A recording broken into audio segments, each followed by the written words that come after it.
Second formula है D by d x of x. अब यहाँ पे आप देखोगे कि derivative of D x upon D x पूछा है, मतलब ये एक्चुअली में ऐसा है D x upon D x. तो डी एक्स वन जा डी एक्स वन जा, तो आंसर क्या होगा 1, राइट। तो ये सिमिलर फॉर्मूले की कैटेगरी में आता है। तो इसका एक सिमिलर फॉर्मूला मैं आपको बता दूँ, जो थर्ड वाला है, that is D x by d x of के एक्स। अब इसमें अगर आप नोटिस करो कि जो मेरे पास k है वो कांस्टेंट है, राइट। तो उसको मैं थोड़ा रेड लाइन से लिख लेता हूँ, रेड पेन से। कांस्टेंट है, तो आप यहाँ पे क्या करेंगे, यहाँ पे k को बाहर निकाल लेना है, स्मॉल k को, जो कि कांस्टेंट है, और फिर आप डेरिवेटिव ऑफ dx फिर निकालेंगे। अभी आपने देखा कि वापस से यही फॉर्मूला बन गया। तो ये एक्चुअली में बन जाएगा k। क्यों?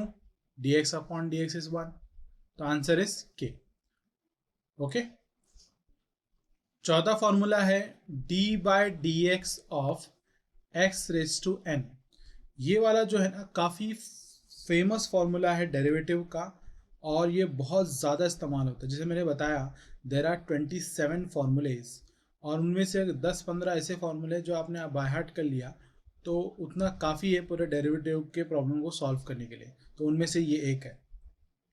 तो इसका आंसर क्या है, आपको x रेज टू जो n बोला है, इस n को यहाँ लिख लो, और सिंस वो n इधर आ गया है तो उसमें से एक n को माइनस कर दो, तो ये इसका आंसर बन जाएगा।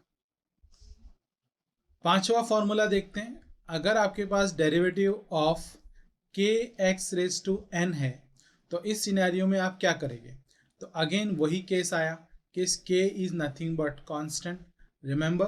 तो आप उस कांस्टेंट को क्या कर लेना है, पहले बाहर ले लेना है, और फिर derivative of x raise to n कर लेना है। तो derivative of x raise to n का फॉर्मूला का आंसर क्या है, k तो आपको पहले से बाहर निकला हुआ था, और आपने लिखा है n x raise to n minus 1, where k is your constant.